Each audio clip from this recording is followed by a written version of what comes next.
Well, hello everyone, and welcome to yet another episode of the Black Tower Podcast. This is going to be a half-strength episode as far as the Black Tower is concerned. But don't worry, it's going to be a lot of fun. Got a fantastic guest that's going to be joining here in just a minute. Uh, I am your Bajan Mahal Andrew. You may notice a distinct lack of another bearded gentleman that is normally here with me. Josh is off doing family man things, so it is just me this go around, but it won't be just me talking this episode, as I'm sure many people will be like, thank God, because Andrew's nice, but boring. Uh, as I look to see who we're plugging today. All right, sweet. So, before we get into our guests and letting them say hello, if you are looking up information for the Wheel of Time, let's say you're a first time reader or you're reading through the book series again and you don't want to be spoiled, make sure to go over to thegreatblight.com where you can use their spoiler friendly wiki to look up anything you want from the Wheel of Time. It is still evolving and growing. So if you do see things that are missing or you think they should add, there is a link where you can give feedback at the top. Greatblight.com also has a nice big list of a bunch of Wheel of Time content creators, whether it's music, trivia, podcasts, YouTube, you name it. You can find a bunch of us over there with links directly to our platforms, our channels, whatever have you to check out. So, greatblight.com, check them out. Uh, if you want to be able to listen to Black Tower podcast live as we're recording, and also watch us live as we're recording, because we may still edit things later on depending on what happens. Head on over to blacktowerpod.com where you will find a fancy link to join the Patreon if you want to. And for as little as $1 a month, you can take and listen to us make fools of ourselves live, and you get to hear all the stuff that we might have to edit out because people misspeak. So, but without further ado, and so that I don't have to do all the talking, I'm going to bring in fantastic guest that we have today and change the view so you can actually see. Hi, say hi. Hello. It's like a it's like a dark version of the Roofmistress. Yeah, it's a little different look than what I normally go with. So, but when you asked me to come on this episode, I was very excited and immediately was like, I will be doing cosplay, and didn't get told no. So Oh here I am. yeah. So, um, before we get into any more of it, uh, obviously, we met you as Roofmistress Movie and Black Tower Podcast. You go by many names: Roofmistress, Wise One, Leia, Roof Dungeon Mistress, which is extra fitting for this episode. Mhm. Why don't you tell everybody kind of some of the stuff that you do and get involved with, and where they can find it, and all that kind of fun stuff? Yeah, you can mostly find me on Threefold Talk on Thursday nights, 9 p.m. Eastern time on the Malkier Talks channel. It's a IEL centric variety show. We talk about the weekly news with respect to what's going on in the Wheel of Time community and also the show. We have guests, we play games, just hang out. I am a roof mistress on, I refuse to call it X, it's Twitter still, as well as Instagram. So you can find me there. Yeah. And I got a couple of projects that are coming up, but we haven't we haven't disclosed them yet. We haven't published them. So keep Mhm. your eye out for those on all the socials. They will be announced. Yeah. And y'all are filling a time slot for Water Holiday coming up Hmm. here soon as well, right? Yep, 10 a.m. It'll be threefold brunch. We've got some fun games to play. I refuse to puke this year on screen like I did last year. That was Fair enough. self-induced, but a little miserable. Yeah. So, because this episode will go out live publicly on Friday, December 1st, or that's what it's currently scheduled for. So, if you're listening to this when it releases, make sure you head on over to the Malkier Talks YouTube channel tomorrow at no later than I would recommend 7:30 Eastern. and check that out. 24-hour live stream for charity, raising money for the Lightweaver Foundation and for Rob. SAG-AFTRA. Yeah, the SAG after strike, but it's the Community Entertainment Fund Mhm. or something like that. I'm so bad with mine. There's too many acronyms in my life. So, but basically doing that because even though they have reached a deal, and now the talent and the writers and all are getting paid amicably, getting what they deserve. That doesn't mean that there's not still cost incurred and people that still could definitely use some help because there's a ton of people that also suffered by there not being any actual shooting Mhm. on shooting in terms of making movies, not the other stuff. Uh, Yeah, and it's gonna take a while for productions to start now that because it's gonna take a while for the negotiations to formally kick in and contracts to be written. So, yeah, this is even though the strike technically is over, there's all the follow-on fallout. So, we'll be doing that. I know we have a slot on Sunday, bringing out the end of it, which definitely, as we plan, works out well because one of the things that will be given away to the people, selected from those that donate and do all that kind of stuff is the nice big Wheel of Time map. If you're looking at the video, you can kind of see half of it on my screen because I've got it hanging out back there. It's a really long map. Like the that's frame, the Rob Christensen one? yeah, it's the Rob Christensen one. It is So good. fantastic. It's printed on canvas. This one has a ton of signatures from WatCon attendees from the 2023 WatCon year, It's super cool. including Kate Redding. It's got Maria Simmons on it. It's got Matt Hatch. It's Michael got Kramer, Michael me and Livingston. Josh. Yeah. So it's got a ton of Me. those. Iris Bear, yep, Roofmistress, Malkier Talks. A ton of people signed it. And every time I look at it, I feel like I see a new signature that I forgot because it's been sitting on like my table since WatCon, which has been nice. Um, we'll be Nice. sending it out to you. It's That must be hard for you to give up. yeah, I mean, it is in a way, but it's going to a good cause. So, Yeah. it's I think what 12-inch by 48-inch It's print not small, roughly. yeah. It's more than 12, maybe like 24. Yeah, it took up a decent size of the table, like, Yeah. it's my hands are off screen is how big it is, Oh like, yeah, you yeah. can only imagine. So there'll be that. We'll be repeating the pattern or the kind of tradition now from the last couple of years of doing 8 frosted mugs of your choice from New Creations by Jen. And I know there's going to be a bunch of other stuff because normally a bunch of people they kind of like auction off different things they There's have a to give snap order away. calendar, Yep, there's the snack water calendar. which you can already Um, purchase, ahead of mhm. time. So for those of you who are watching live, and as soon as you see this, go to Malkier Talks website. Uh, I can shoot you the link, Andrew, if you want to put it in the description. Yeah, absolutely. But And if you so want to put many it in the live chat oh as god, well, I have to by figure out all how to means, do go. that. Yes. Yeah.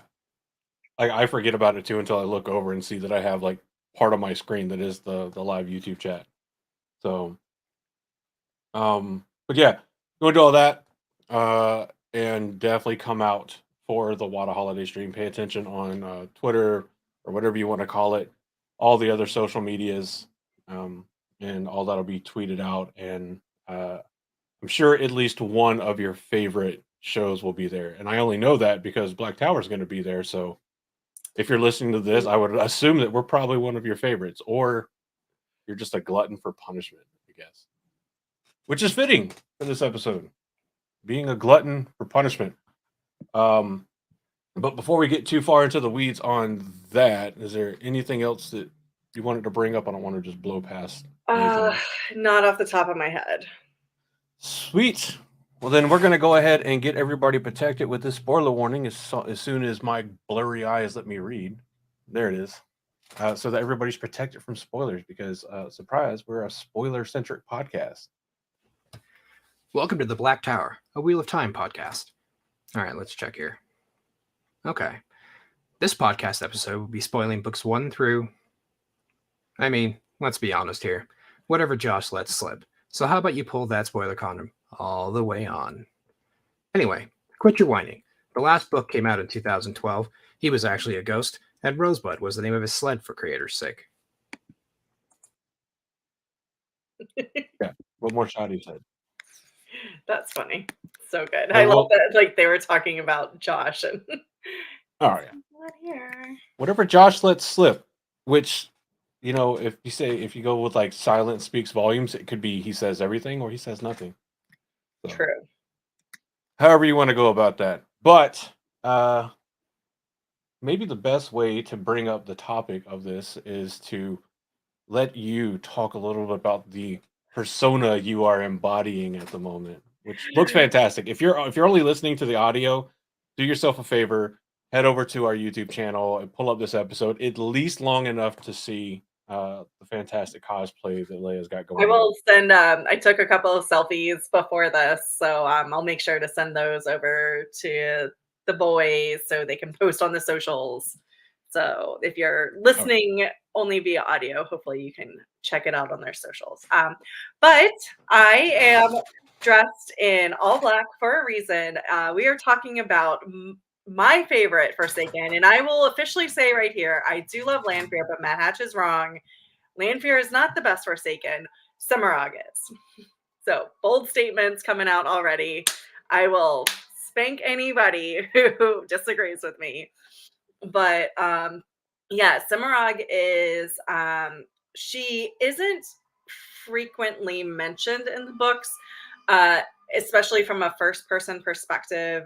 She's very behind the scenes, but she is probably the most effective of the Forsaken. She is able to assassinate the entire Shan Chan royal family and cause an entire civil war and all the upheaval. She is successful at infiltrating the Shan Chan ranks and has given a lot of amazing orders that have ripple effects throughout the entirety of Randland, just based off of her participation with the Forsaken. She is the one that tortures, oh my god, I already forgot her name, that Halima essentially uses to infiltrate the rebels of the White Tower. And yeah, just like a lot of very strategic, calculated moves that are just chef's kiss. And again, sows probably the most amount of chaos of all the Forsaken. Is super effective, is good at what she does. And also, Grendel actually mentions that before she turned to the shadow, that Semirhage was already corrupt. So she was oh, already, she didn't go to the shadow because she was like out of petty grievances. Like she was just like, fuck you bitches, I'm gonna do what I want to do. And if the shadow lets me, that's where I'm gonna do it. oh So yeah, and we'll get into that. But so, given the cosplay, one of the things that we like to start off with is how the characters are described in the books. mhm. Um, so Cimarog is described as slender and taller than most men, standing at about 6'1.5". Uh, Yet was proportioned in such a way that her height was not striking in and of itself when she did not stand next to people. Uh, she had a beautiful charcoal black face with large black eyes and full lips. She had short, wavy, dark hair, and was believed by the other Forsaken to always be dressed in black because Lanfear always dressed in white, though none of them were ever willing to say it directly to her. Catswain, who interacts with her later on, and we'll get to that, described her as having a willowy build. Willow trees knowing for being characteristically slender and tall. So that fits. Um, Her time during the Second Age, so a little bit of the background and history for her Second Age, Age of Legends. Cimarog was not just a gifted healer; she was the most gifted healer out of all the Aes Sedai. Bitch got Um, talent. Yeah, yeah, she definitely did. She put a capital T on the talent of healing. Like she made it a talent.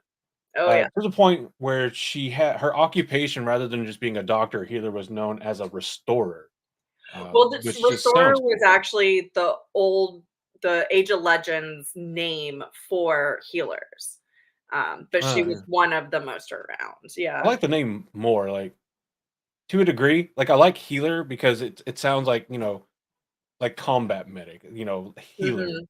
sounds pretty cool. But when you go like a restorer, that's like the Doctor Strange level like surgeon kind Yeah. of thing is what it sounds like to me. Yeah, it brings you back to where like healing is just it doesn't Yeah. always restore you to what you were. It doesn't Mhm. always get you back to what you were previously. Whereas restorer, it's just like I am gonna legit remove the affectation that was on you. Yeah. I wish I could. What's the name of the anime? I can't remember it. It's an isekai anime. But the guy basically, there's all these different kinds of magic. So there's normal four elements, then there's light and dark, and then there's another one called null magic, which is unique to each individual person. And Mhm. normally everybody only has one, and nobody else can ever use like that one as well, or it's incredibly rare.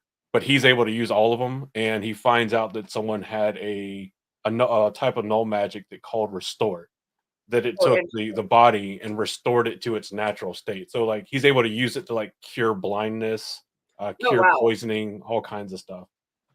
Which, again, sounds a lot like Cimarog because she was whisked all over the world to heal people, and she Mhm. was known for being able to heal everything short of death. Yeah. So, it's like, I have no other way to survive, bring Cimarog.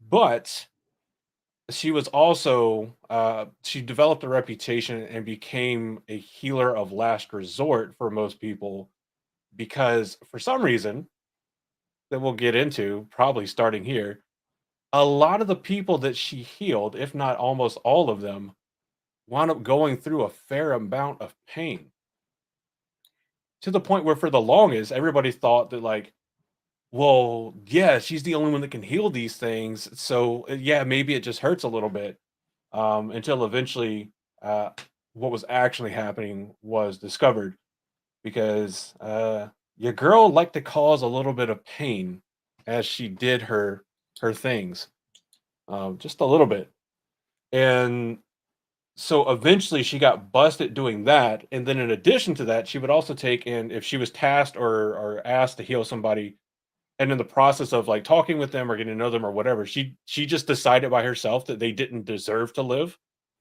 She just killed them. And if So, they didn't die because of her torture, she would go mhm. and kill them later via some form of torture. Oh So yeah, one way or the other. she Um, made sure that they got their due, which is a little bit of justice right there, but yeah, she was the judge and jury on that one, so yeah. Judge, jury, executioner, all mhm. around badass.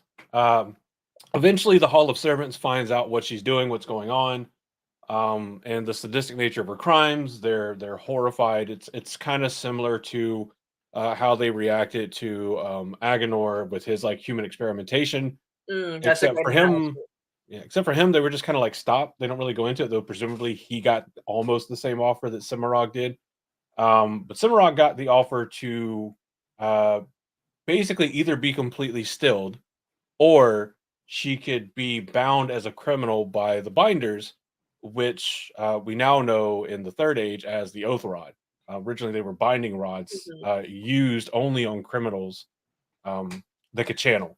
The Well, and she binding chair would you could use on anybody, but the yeah, she binding would have been rods you could able only use to on channelers. stay an Aes Sedai, but she just wouldn't be able physically be able to hurt anybody. She would have to promise not to hurt anyone. Uh, Yeah. and she Um, was like, "Fuck you, bitches." Yeah, she was just like, let me think about this," and then was like, "No." She actually got furious because in her mind, the Hall thought more of the quote unquote commoners than they did of someone as important and skilled as her. And she's like, "Well, if you don't appreciate me at my sadist, you don't deserve me At at her my level savior." of glory. Yeah. So she's like, "I'm going with option C," and they're like, "There is no option C," and she's like, "There is now." Because not only did she like have the mental faculties to be like, I'll just go join the other side, she had an abundance of power to do it.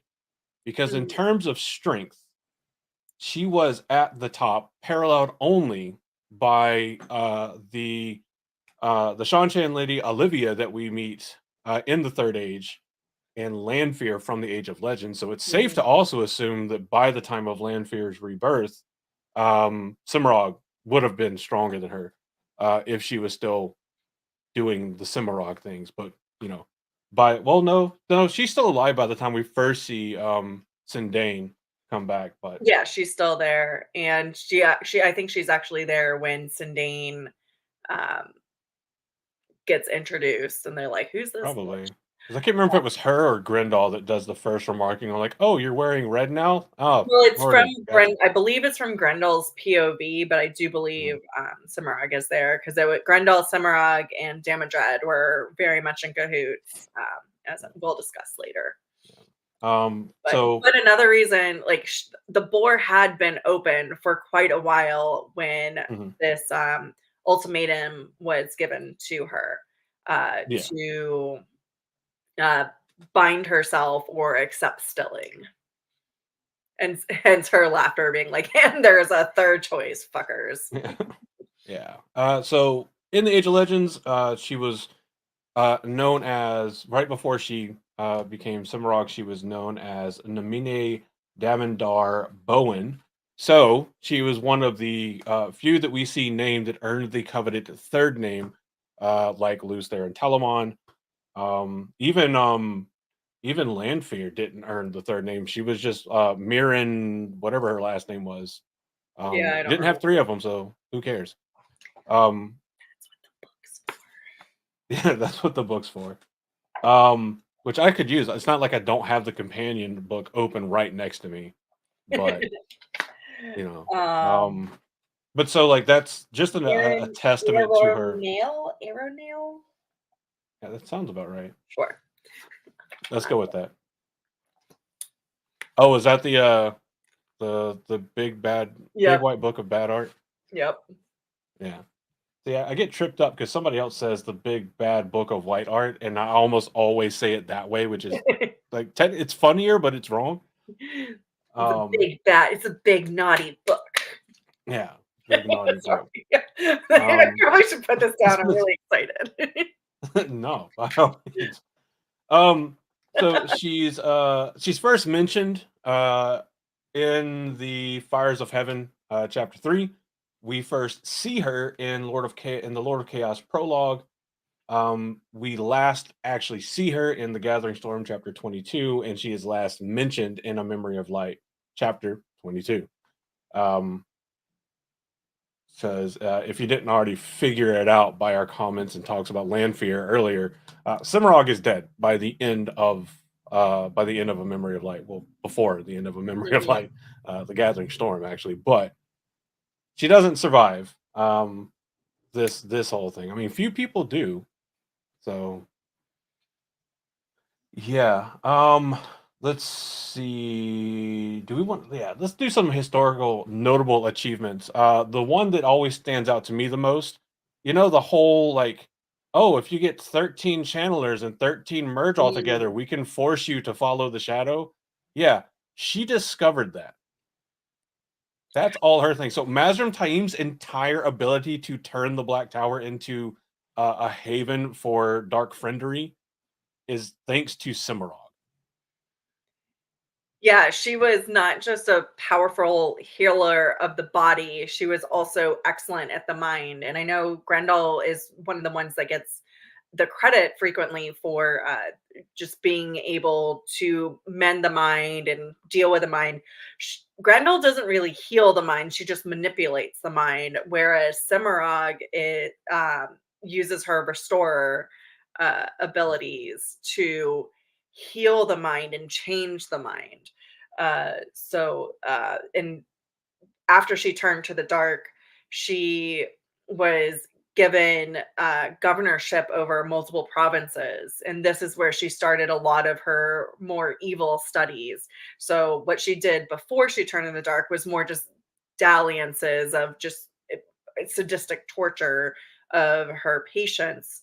Once she turned to the dark, she just unleashed her curiosity about how to manipulate people. And she actually hated this ability of the 13 channelers and the the channelers of opposite gender and Mhm. 13 Mergel. She preferred to cause people so much pain that they would submit to the Dark One and not go back. And she considered that just like peak perfection. She thought Yeah, it was in her mind, lazy. it was way more effective, Oh um, yeah. which I can kind of get because theoretically, the turning can be undone. I think actually maybe we even see it happen. Um, but theoretically, the They turning don't can be in the undone. books, they say that they're hoping it can be undone, and Hmm. they're trying to save people, but they just don't know a way yet, but it's something that's done to the mind. So, like, Nynaeve is able to heal, Narishma from the taint. Hmm. Hypothetically, somebody will eventually be able to turn them back to the light. Yeah. Um, but so at least theoretically, it can be healed, if at the very least, even if they can't do it quite yet. So they probably got to have something like the Nim or other constructs, like Shemesta Mhm. was, to counteract the Murdral. Um, but for Cimarog, she's like, yeah, you can undo that thing because it was unnaturally done. But if I absolutely destroy them, spirit and soul, and they cave, there's no just undoing that. You don't undo completely destroying somebody's entire psyche and spirit.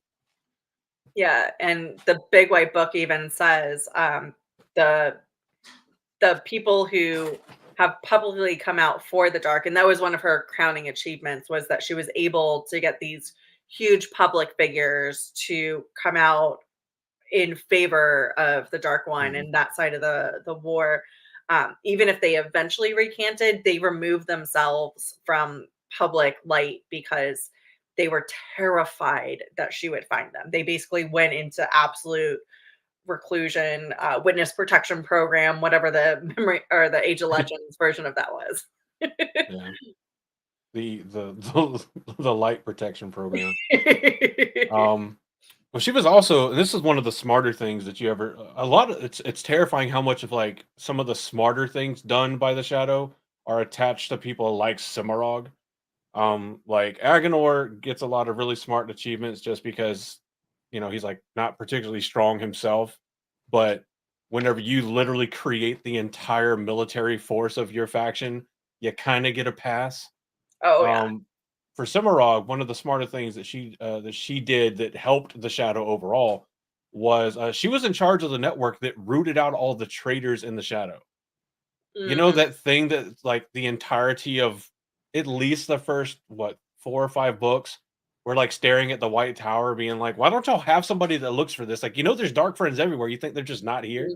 Mhm. Yeah, no, Cimarog led that, and she loved it because she I I guarantee she very much did it in a white cloak fashion.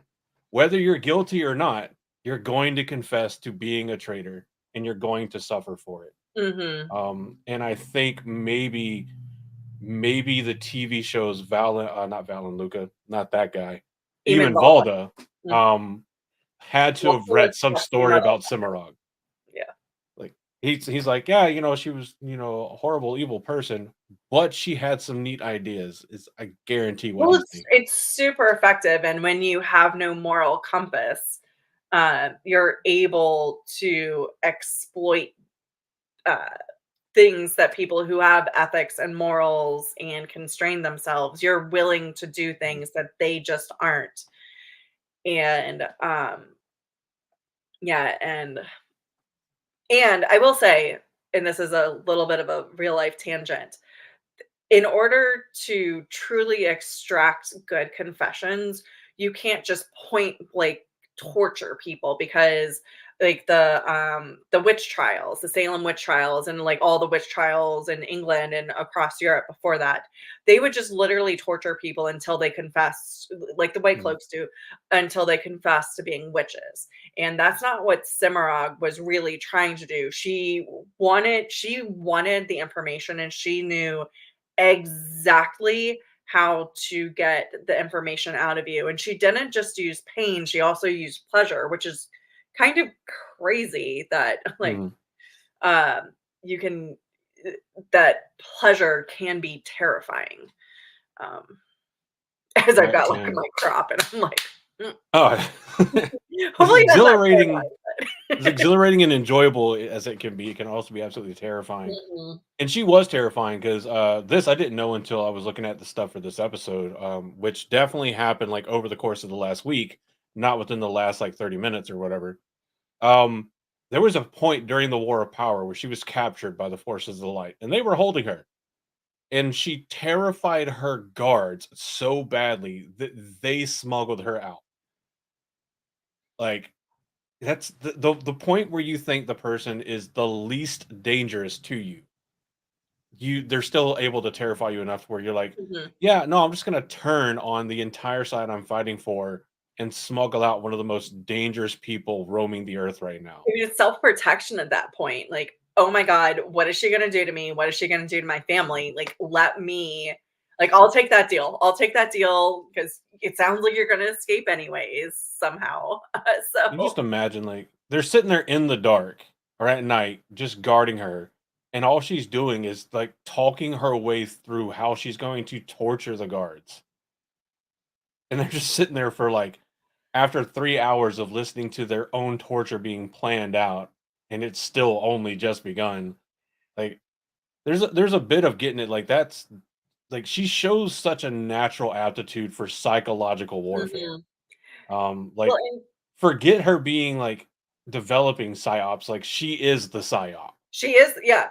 Well, yeah, she's just so terrifying. It like people upon in the Age of Legends, upon hearing that they were going to her facilities would kill themselves as Mm. opposed to not kill themselves because they're they're like being a good soldier and like, oh, I'm not going to let this information get into the enemy hands. They killed themselves because they didn't want to go through the process of divulging that information, and they knew they would, but it would be a horrific process. Yeah. This Uh, wasn't seppuku. This was absolute terror. I'm like, yeah, what option do I want? Like unbelievable torture and misery, or just and death, nothing. ultimately death. Yeah. Yeah. I could just skip to the end and not have to deal with all that shit in between. I think I'll just do that. And she would Exactly. just be like, "Huh, you didn't deserve to live anyway. Moving on." Willing the forces of the dark actually put them like essentially started setting suicide watches because she became Mm. so well known that captives going to her that they're like, oh shit, we don't need another person because I can only imagine how much she punished those guards that let Yeah. their captives kill themselves. Like, how dare you rob me of this opportunity? So I'm going to very quickly and very briefly go over what we see her do on the pages. Again, it's going to be very briefly, very overview, just to get an idea of her storyline, and then we'll get into some more specific stuff. We've got some excerpts that Leia has found that we'll be reading parts of and that kind of stuff.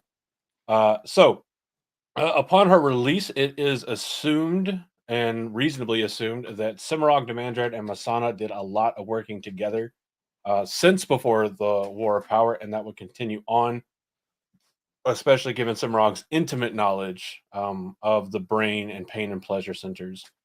Um, she used these to torture Cabriana Macandis, an Aes Sedai of the Blue Aja, into bending to her will, paving the way for Balthamel, recently revived as Halima. So that would be the Blue Aja sister you were talking about earlier. Hmm. Um, during the same incident, she also killed Cabriana Macandi's warder, that is one of the excerpts that we'll be going through. So I won't go too far into that. Um, she has plenty of interactions with Shadar Haran, receiving direction from him as well, and feeling like every other one of the Forsaken did, being like, "Why am I listening to a Murdral?" And then it's like, "I'm actually your boss incarnate," and they're like, "Oh no." Um, do, do, do, do, do. It was Cimarog who sent the Shadow Spawn to counter Samael Shadow Spawn in the Stone of Tyr, where they were attempting to slay Rand al Thor. course, the Dragon Reborn. So she's responsible for giving Samael the old shaft there. Um, she also posed as a Sophine named Anath Dejori, replacing Neferi, who reportedly died falling down the stairs, and then was appointed as Tuon's supposed truth speaker and retainer. Uh, so she was with Tuon whenever they were aboard the Victory of Kidron and the Shanshan invasion force. She was there when they arrived at Abu Dar, and she planned to manipulate Tuon, however, was unsuccessful as the future empress was strong-minded and a willful charge, as she described her, which is saying a lot about Tuon's mental fortitude that Semirhage couldn't manipulate her enough. However, old Matt Cawthon removed that obstacle for her, letting Semirhage do her whole thing. So now that the person that she was true speaker for was gone, Semirhage went, convenient change of plans, went back to Shanshan and said, hey, Empress and your whole family, fuck off, and killed them all. And then set herself up. Well, she did that with Suroth's help. Suroth, if you watch the TV show, you definitely know Suroth as a dark friend. Set Suroth off to find and murder Tuon while Semirhage went back and murdered the Empress, because apparently may she not live forever in Semirhage's mind, which fair enough. And planned eventually to set Suroth up as the next Empress of the Shanshan, because unlike Tuon, Suroth was easily manipulated by Semirhage.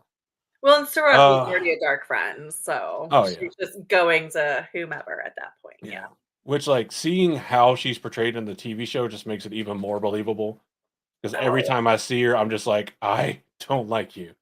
For multiple reasons, but I especially don't like you now. Yeah. Let's see. She attended the meeting with the other Chosen and Teleron Riyadh, and was made to look like the Anceline Gardens. That was there that she, along with the rest of the Chosen, were all told that Rand was not to be harmed, but that Matt and Perrin were free game, kill if found. Then she went on and masqueraded as the Daughter of the Nine Moons, impersonating Tuon herself, to plan the meeting with Rand. And Cadsuane was the one that discovered her weaves of disguise, thanks to the paralysis net that Cadsuane wore. Was identified and captured, but not before. I don't like the way they worded this, because they're like, not before blasting Rand with a fireball. She tried to blast Min with the fireball. Rand was unable to seize the source fully in time to save Min, so he put his hand in the way, losing his hand but saving Min, and thus it was his right hand, so crippling his efforts to self-pleasure for the rest of his life. You can learn to use your other hand. It's not the rest of his life. They say if you go lefty, or you go southpaw with that it feels like a stranger. I'm just like, I just get annoyed because I can't coordinate that well. So completely separate, like, tangential this. I've been re-listening to The Expanse, and like the first chapter, they're on the ice hauler and the Canterbury, and one of the guys, it's even in the show, like, has lost his arm previously because but he's talking about getting the mechanical arm, and he's talking about, like, oh yeah, they even say, like, for the first couple of months, like, they recommend masturbating and it feels like you're getting a hand job, and it's just like, it's such a fucking hilarious detail. But anyways, I digress. We're talking you see the video, there was a guy that was showcasing a prosthetic arm that he got that had like pre-programmed settings, and he hit one of the buttons and it went into like the jack setting, and so he's like trying to stop it, and it's just sitting there like bouncing up and down, and it's just surely it was an accident, unfortunate, but anyway, it's not the same. Are you talking? I'm assuming he's talking about the left hand. He's like, I did not mean for this to be on national television, but now I'm a meme on the internet forever. Let's see. So it's after the fireball incident, because Semirhage does the I don't care how big the room is, I said I cast fireball. That she is captured. But Rand again refused to execute a female Forsaken. This is definitely one of the moments where he is criticized for his bias towards not harming women, regardless of what they do in the series. Um, Simrog is also the one that points out to Rand, like, "Oh, you're hearing voices, aren't you?" And he's just like, "The fuck? How you know?" And it's like, "I don't know. Maybe because she knows the brain better than anybody else alive." Oh yeah. But Yeah, she explains a lot of thing and for Cad Swain the pieces fall together. yeah. And she's the one that really puts it into Rand's brain, even after her capture. That, well, if you're already hearing voices, it's probably pretty soon that you'll kill everybody you love. And he's like, "But I just gave a hand to save the person or one of the people I love." Um, Moving on from there, she's kind of put under the supervision of Catswain, who tries to interrogate her without success. Because let's face it, Simrog is just way more talented and way more resilient to it than Catswain is. Until Catswain later on figures out kind of her weakness. Um, she talked about torture techniques and the violence that she did to her prisoners, causing fear amongst her Aes Sedai jailers. Bit of a pattern here that I'm starting to see that I'm not so sure that I like. You know that meme. Um, when Sorelia pointed out, which I know I'm butchering the name, the wise one Sorelia pointed Sorely, out yeah. yeah, just Hey, how you pronounce it human, differently in the books each time. Don't worry about it. yeah, just how human she was in actuality to Cimarog. Cimarog actually kind of reacted, so there might be a little bit of a god or superiority complex going on there. Shocker. And Kathleen was like, "Huh, you know, she's too proficient in the arts of torture to succumb to it herself. So she switched from pain and torture kind of things to humiliation, and notably got the most actual information out of Cimarog after actually bending her over her knee and spanking her, and doing little things to humiliate her, yeah, and whittle away her self-imposed larger than life reputation. Again, beginning with that old-fashioned spanking. It wasn't long after this that conveniently she was released by Shadar Huron, who also ensured she got the domination band, which is the uh, kind of male affecting counterpart to the Adam from the Shanchan. But she got that from Elza Pinfell, and together they used it to capture Rand. This is when she decided, I'm going to make Rand feel pain, and I'm also going to try to kill Min Farshal again. And in an absolute panic rage, now that Rand crossed the beams, which you should never do, but he did that, he was able to draw upon the true power and break the domination ban, and then killed Cimarog and Elza with Bellfire. Finally, once and for all, giving a big fuck you to the mistress of torture. Also pointing out that it's fairly well, it would be fair to assume that at this point, old Shaitan's not too pleased with his torturer in chief, because the only way to use the true power is for the Dark One to say it's fine. So you gotta, did he do it completely through Morden, who already had permission, or did the Dark One just kind of go like, "Oh, you're gonna kill somebody that I want to die anyway? All right, fine." But that is a That's little a more in depth than I initially meant. But that's a brief overview of Summerog's activities in the books. It's perfect. It was amazing. Breathe. Take a drink. You deserve it. Oh, thank you. I will allow you a drink now. Thank you, mistress. You're good boy. What is that show that the same lady, I don't know why I can't remember her name, because I can any other day. She also played in the show Ghost Whisperer. Um, Oh, Black Jennifer. hair. Jennifer Love Hewitt. That's it. She's in another show where she plays like a 911 dispatcher, and Oh. there's one of her counterparts or that works in the office, gets a call from a guy that's like in a dominatrix dungeon, and like there wound up being bees, and his dominatrix got stung and was like in anaphylactic shock, Oh, but he was shit. tied up. He was tied up and couldn't get free to save her. And the No. 911 caller basically turned into a dominatrix on the phone to force him to dislocate his own shoulder so that he could get free and save her Oh life. my God. And you just see the whole call center just like they're all just staring at her while she's like, "You don't deserve to even talk to me, you piece of scum." And he was like, "I'm sorry, mistress." That's It's hilarious. really good. Really good. Um, Oh. but yeah, and I'm also finding that I need to turn down the AC. Unrelated, unrelated. Unrelated. I'm not like getting hot under the collar about this, but Your brother I says love, whatever it takes. yeah. Which something we can show there.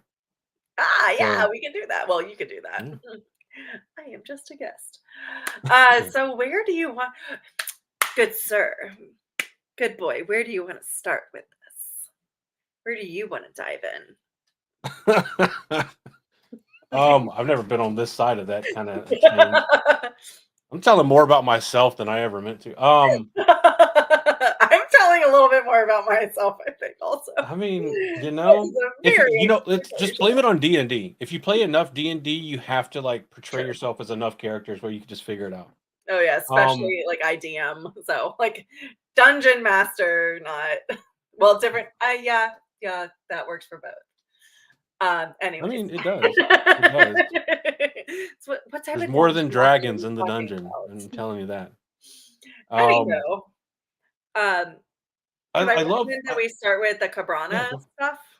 yeah. Let me turn down the AC real quick. While All I right. oh, One of the reasons I love this scene, it's one of it's Cimarroc's first POV that you really get, and one of the few ones. The Forsaken, we get very few of their POVs. Um, but it's just as her mind wanders, as she's literally torturing these two people, she's experiencing this conversation with Shadowhuron, which is the first time that she's made known of his existence.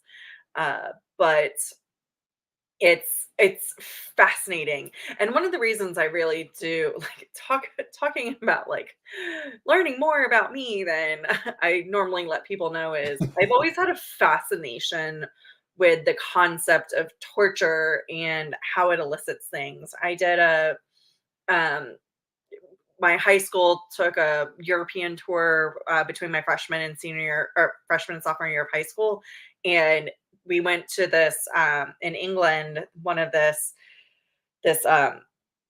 it was all about torture, like this museum. Like I don't know why the teachers thought this was a good idea for high school I students. think they have a section of the Tower of London that showcases like some of the prison implements and torture implements. Yeah, and like again, it was just super, and I was just engrossed in the concepts and like how creative people could be. Again, as I said earlier, like I also have this because of my time in the military, I do have this fundamental belief that just straight up torture is not going to elicit the responses that you want. People will literally confess. But if you do the targeted type of torture that I believe that Semirhage did, and this is why I think I initially became fascinated with her. I started reading the books when I was at the Naval Academy. And so I was really just putting these things like these experiences in high school together with these new experiences with ethics and some of the other classes that I was taking at the academy. And like, and Semirhage came around, and I was just like, oh my God, I love her because it like she makes so much sense. Like, she is the person who knows how to do this. She's not a dumbass white cloak who's just gonna like, ooh, just confess that Yeah. you're a dark friend. She's like, she knows how to get shit done. And I will say, I think I've always said this, Jordan writes horror so well. And almost every time he's writing a scene with Semirhage in it has some sort of horror component. And Mm. it's so good. It shows the depth and breadth of his writing, and she is fucking terrifying.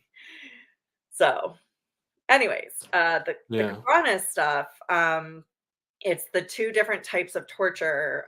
So it's the pain and giving a little bit, and then with the warder, it's the pleasure. And I mentioned earlier, people Yeah. don't really think that pleasure could be a form of torture, but it like she makes it, especially because she's able to get into the mind and stimulate his Mhm. mind to give him pleasure to the point where it's awful. So Yeah. like it's against his will, it's very rapey. So Do you want to read through it?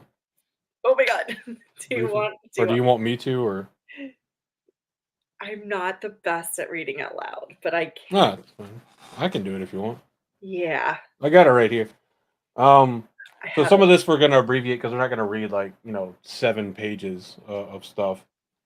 So basically, she has spent a fair amount of time prior. So this is Lord of Chaos, chapter 6.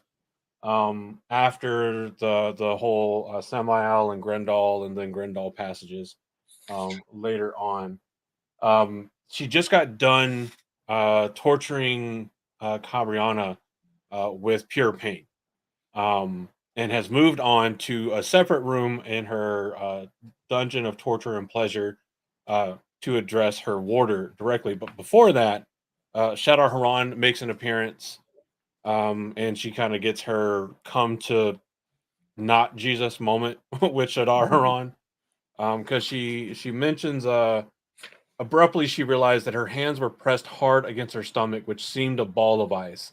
It had been many years since she had felt that anywhere except facing the Great Lord in the pit of doom. And the lump began to melt as she moved to the other prison door. Later, she would analyze the emotion dispassionately, um, which is like a weird single short line of foreshadowing to just the mentality of Simrog. She's like, oh, I'll deal with it later. But also goes to show where she kind of realizes where Shadowrun's power comes from. Mm-hmm. So she walks into the prison room with Cabriana's warder. It says, pausing, Simrog studied him. There was something, a tightness around the mouth and eyes, as if he already fought pain. Of course, that peculiar bond between Aes Sedai and Warder. Strange that these primitives should have come up with something that none of the Chosen understood, yet it was so. From the little she knew, this fellow quite possibly felt at least some of what the other patient was undergoing. Patient. Another time, yeah, patient. Another time that would present interesting possibilities. Now it only meant that he thought he knew what he was facing. Your owner does not take very good care of. Or would you like to read the dialogue since you're Sure. in cosplay? Your owner does not take very good care of you, she said. If she was more than a savage, there would be no need for you to be so marred with all those scars. His expression changed only slightly, a, to a tinge of contempt. So, This time she set the net on the pleasure centers and began the slowly increasing stimulation. He was intelligent. He frowned, shook his head, then his eyes narrowed, fixed on her like chips of dark ice. He knew he should not be feeling that rising bliss, and though he could not see her net, he knew it had to be her work. So he set himself to fight it. Cimarog almost smiled. No doubt he thought pleasure easier to fight than pain. On rare occasions, she had broken patience with no more than this. It gave her little enjoyment, and afterward they could not think coherently, simply wanting more of the ecstasy that blossomed in their heads. But it was quick, and they would do absolutely anything for more. That lack of coherence was why she had not used it on the other patient. She needed awareness there.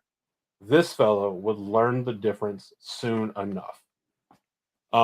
And so while she's doing this is where we're going to kind of abbreviate. She kind of mentally goes back to the conversation with Shadar Haran, and she's just kind of letting her mind wander as if like you're absent-mindedly doing a task that you've done 1,001 times before and you don't need to concentrate on. Finally gets to the point where it says an odd feeling to the net pulled her out of her thoughts. She took one look at the patient and clicked her tongue in exasperation. His head hung to one side, chin dark with blood where he had chewed his tongue, eyes staring and already filmed over. Inattention, and she had let the stimulation grow too fast, too far. With an irritation that never touched her face, she stopped channeling. There was no point trying to stimulate the brain of a corpse. yeah, and Go ahead. it's crazy. Sorry, Yeah. that's all I was going to say. And the next part is like, okay, it's like, okay, it's terrifying enough that she literally just killed a man absent-mindedly by stimulating his pleasure centers too much. Whatever that looks like to you in your brain, you're probably right. Um, but the way it's described makes it sound more like an addictive drug than like the pure sexual stimulation that we talk about a lot. But it's probably a lot of both. Well, it's Um, a lot of both. Like it's addictive, but have like it almost turns you into a sex addict. yeah, I mean, sometimes like especially people in the military will make jokes about very dark subjects to kind of Mhm. lighten them up and not make them so serious. Yeah. So like even before recording when we were talking about this, I made the comment like, "Hey, have you ever nutted so hard you died?" And like that's like meant as a joke, but it also is probably what happened, like like That's to a degree. But she goes from there. A sudden thought occurred to her: if the warder could feel what the Aes Sedai felt, was the reverse true? Eyeing the scars that decorated the man's body, she was sure it was impossible. Even these simple fools would have altered the bond if it meant sharing the feel of that. Still, she abandoned the cadaver and stepped across the corridor with some haste. cadaver. Screams heard before she opened the iron-bound door onto darkness brought a deep breath of relief. Killing the woman before draining her of everything she knew would probably have meant remaining here until another Aes Sedai was captured, at the least. There were barely intelligible words among the throat-shutting howls, words that seemed to have all the force of the patient's soul behind them. Please, O light, please, which I am not doing any justice in reading because I am not that good at acting. Cimarog smiled faintly. There was a little fun in this after all. And so ends chapter 6 of Lord of Chaos. It's horrifying. Yeah. So it's, I love like this is one of those instances like yeah, death by snoo snoo. Great episode of Futurama, by the way. I mean, most of them are pretty great. Um, this is definitely an example, like you were talking earlier about Robert Jordan writing these kind of horror scenes really, really well. Because this is a complete tonal shift from anybody else we ever see in the entire books.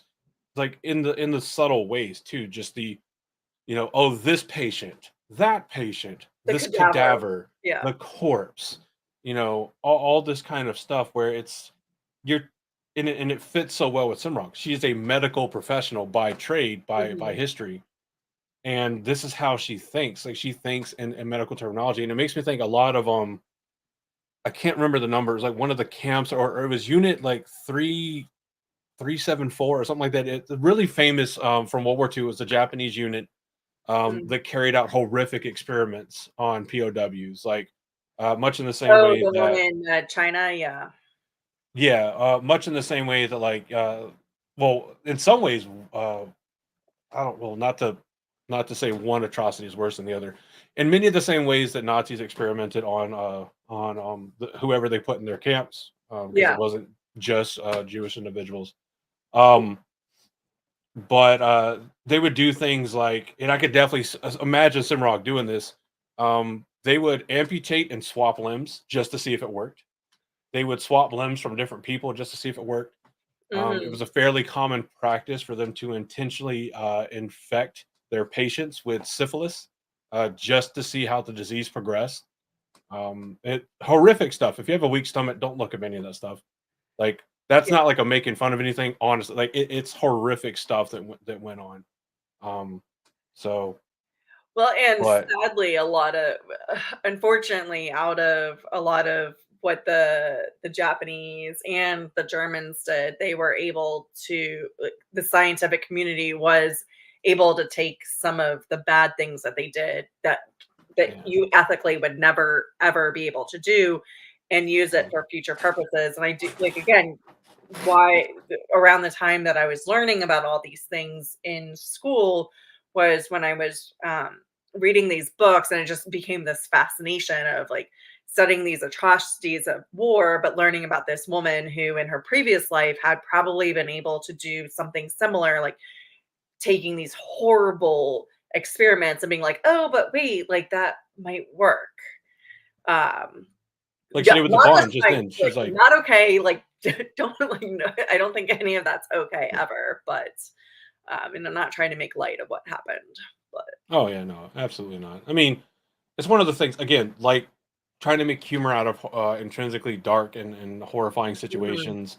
Like the trying to find a silver lining to stuff, if there is one to be found, doesn't mean that you excuse the atrocities. But Sure. Yeah. also like many of the worst things that have ever happened in human history, in some way or another, have yielded something that we can at least learn from. Yeah. And it would be a miss, not a miss from the books. It would be a miss of us as human beings to not acknowledge the full spectrum around the events, because you got to Mhm. understand all sides to have an actual educated opinion. If you only come at something from only one side, even if you're coming at it from the right side, like the correct side, you're still doing yourself a disservice, in my Mhm. opinion. Um, but someone that came at everything from all sides, again, Cimarog, and made people on all sides come. I mean, clearly. Yeah. But Yeah, having no bounds and just being able mm, to go do things. Again, that's why she's able to accomplish a lot, and that's why I do contend that like she is the most effective Forsaken because she's very methodical, meticulous. She's very strategic about what she does and why she does it and how she does it. And I like think she has the best historical effect on this track record. mhm. Um, Especially, obviously we're going to be a little biased towards the Black Tower here. It's Oh, I am. Uh, for obvious reasons. It's only part of the it's in the name. alleged namesake. I got to leave that broad and open for Yeah. legal reasons. But the biggest problem that faces the Black Tower, and arguably like the section of amnesty that Rand sets up, the biggest problem that faces it is literally something Cimarron created during the War of Power, um, using her knowledge and that kind of stuff. And everybody else is doing it after. It's just following the steps in a scientific Mhm. guidebook. Just like how to open heart surgery for dummies kind of thing, Yeah. but it's like how to force recruit followers for dummies. That continues to be a thorn in the side for the Forces of the Light, all the way from almost the formation of the farm in the Black Tower Well, even through a memory of before light. that, like Rand, I believe Moraine tells Rand that he can Mm. be forced to turn to the dark Yeah. even before he found. So he's aware of this. And then Mm. I think Egwene, in her testing for accepted, it's mentioned about the 13 Murderall and the Yeah. 13 Aes Sedai, and like, and she's just horrified that Mm. Rand might be turned to the dark in her testing. So it's like as early as that. Yeah. I mean, there's a lot of the caution for the 13 for Rand that is, no matter how strong you are, no man could resist being shielded by a retinue of 13 linked sisters, which is Hmm. fair. I do like that there's not a just you can be too OP to be controlled or stopped or hindered, which I do like. And I think that's one of the things that Robert Jordan does very well with his magic system that a lot of other softer magic systems don't do, because they don't Hmm. get into that level of detail. Um, or you get stuck in something like Dragon Ball Z where, oh no, I can't defeat this guy. Here's another transformation that I Yeah, magically made during this thing. Which, don't get me wrong, I still love Dragon Ball Z, but I'm also a big fan of like stop while you're ahead. Like yeah. you don't need to keep going and making stuff even more and more ridiculous. Though some of the newer stuff is cool, uses more. Anyway, um, so she's historically effective. She's historically accomplished, and then when you take into account things like sending Shadow Spawn to counter Samael's Shadow Spawn, like she's even more effective. But that is definitely one where And, I struggle to really wrap my head around, like, Well, she goes why? one of their Dark One's direction. The Dark One directs her to do that. does he? in those because he doesn't want Rand to die. So the Trollocs are Hmm. specifically protecting Rand, but sowing the chaos. I think that they're hoping that like Moraine and Oh maybe man. like Perrin and Matt may die. I don't think like Egwene is definitely not on their radar yet. Elaine is not on their radar. Like these other people. So it's basically Moraine, the Gandalf figure, Hmm. the wise sage guiding Rand, who just killed one or two Forsaken previously. And Uh, let's see. At this point, he's she killed. He Moraine killed had killed, Ishmael, who gets reborn. Of course, is Morden. yeah. He Well, killed. Rand killed Well, him, but Moraine kills Moraine Balal. Bethal, yeah. Yeah, and And then then somebody else in the Stone of Tear as well, right? Anyways, like I don't think before this attack. Moraine has taken out a couple of Forsaken at this point. Unless So it I was feel like those are Balthamel. the targets of the Dark One's wrath. Unless it was Balthamel that No, died not there as well. Ravine I don't yet. think it was. He who comes with it's Yeah. Bothamel definitely, and then Agenor in the first book. I think she balefires him in the first book. No, he kills Agenor, and the other one, Balthamel, is the one that burns himself out and turns into ash, That's right, trying and to pull too then much of the pure Sardine. that's right. She And then doesn't through a kill anybody in the combination, first book. It's in the Stone of Tear or that's Balal. She balefires Balal. Balal in the Stone Balal. of Tyr Yeah. because Balal is trying to take Kalandor. And like Rand's like, I I can't always actually forget defeat about him, and she's Balal. like, yeah. 'Cause Balal is a bag of fucking nothing. I mean, pretty much. I only remember Balal because Balal is actually the name of one of the archdemons in Christian lore. Oh, that's right. I should I mean, remember. it's a little different. It's more like Baal rather than Balal, but it's not like Relatively Robert Jordan different doesn't have names a for couple the things time. where he just changes like 3 letters and it's a different name, Yeah. which is fair. At least he changed it. He could have just left it the same. I'm sure like Um, my you origins know, across the room, otherwise I would look yeah, that up. like, oh, Ma Alanir winds up sounding a lot like Mjolnir in the way that it does Yeah. things. Like, oh, there's a big tie to a wolf and a hammer tied to Thor. That definitely has no link to Norse mythology. Um, Yeah, so anyways, Dark One is give yeah, I Cimarron forgot because at instruction. that point she's already getting direction from Shadar Haran. Because this is Well, one of not the yet. she's No, one of not the ways yet. that we find He's out. taking No, director. we don't see it. Sharharan doesn't exist yet. No, he Uh, does. well, at Because we the find out beginning of, we've never seen him in person because he's not directly referenced. but But she it's almost only like the first time it's she almost sees like him it's is almost like in that scene that we just mhm. read, and that's after because that's after the breaking of the tower. Um, Yeah, but it's revealed, if I'm unless I'm mistaken later on that like Balal has been moving around in the background, or not Balal, fucking Shadar Haran has been moving around in the background oh yes. before, like because we've seen earlier Mhm. references. Then when we first see the reference to Shadar Haran to like a mysterious Murdral or a Mhm. weird Murdral, in very light passing things. Um, But it specifically stated that the Dark One is the one that gives her. Yeah, because if we look, he technically Shadar Haran technically first appears from information we get later on, in Eye of the World, chapter 17, Watchers and what is it? Watchers and Waiters, Watchers and Hunters. And I'm trying to find the exact reference to point that out right now. Reference shall go blah blah blah blah. Characters. Um, where is he?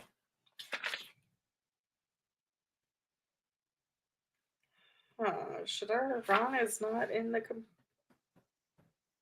companion. Because I Interesting. think it might be.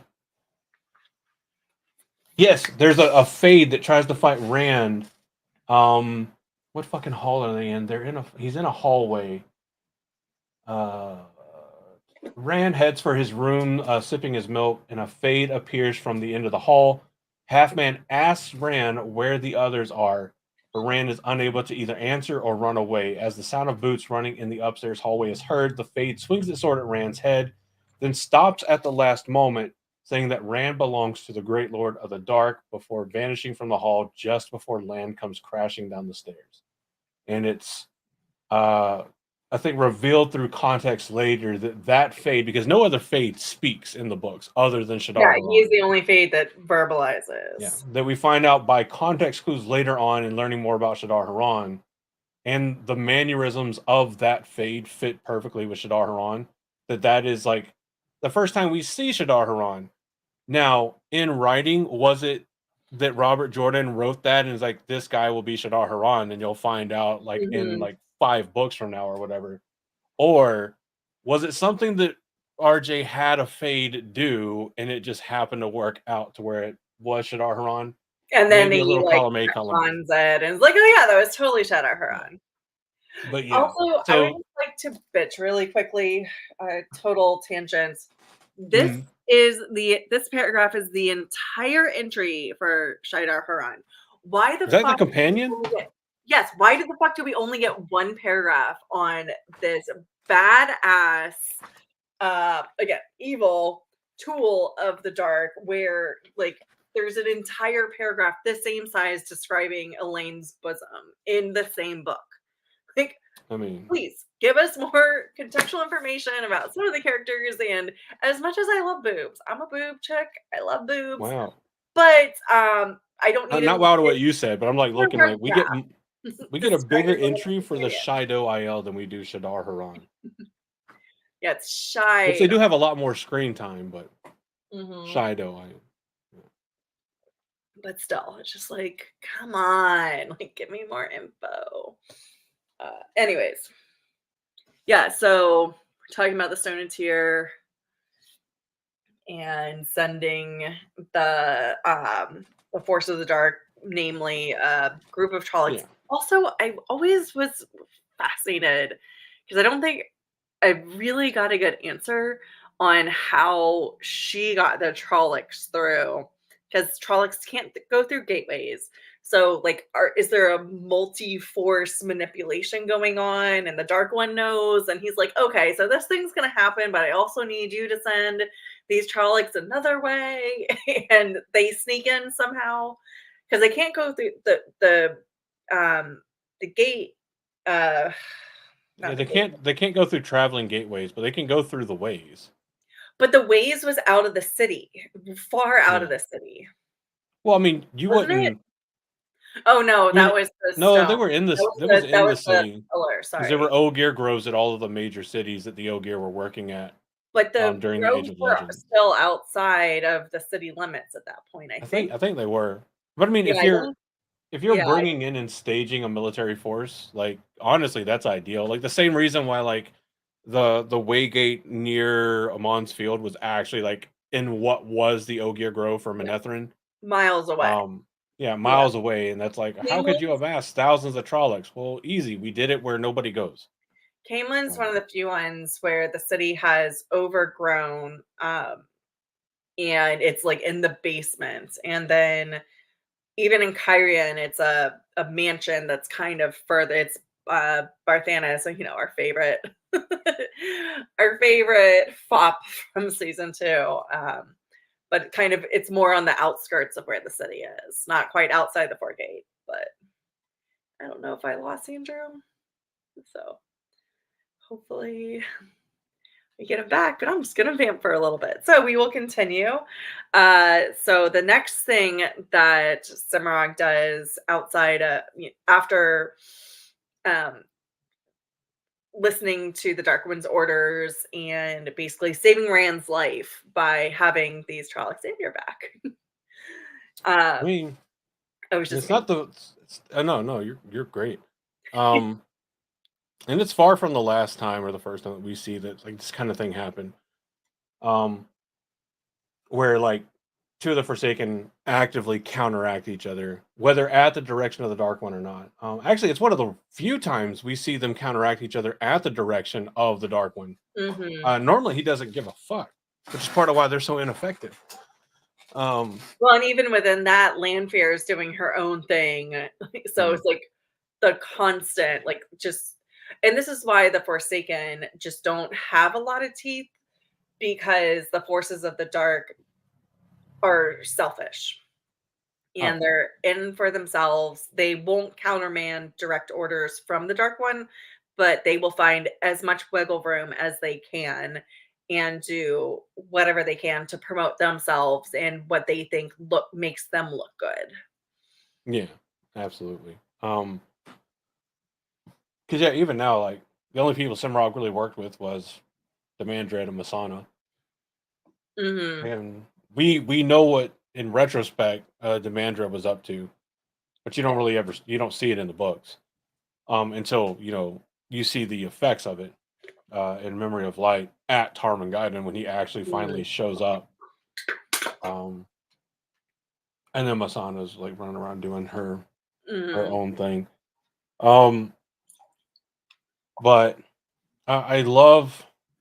I have to think that part of her time being like the person that sniffs out the traitors to the shadow is what made her so uniquely qualified to put a mole in the Saladar Aes Sedai. Oh, for To sure. help with Halima getting in there. What is he reborn as? Is that Osengar that takes on?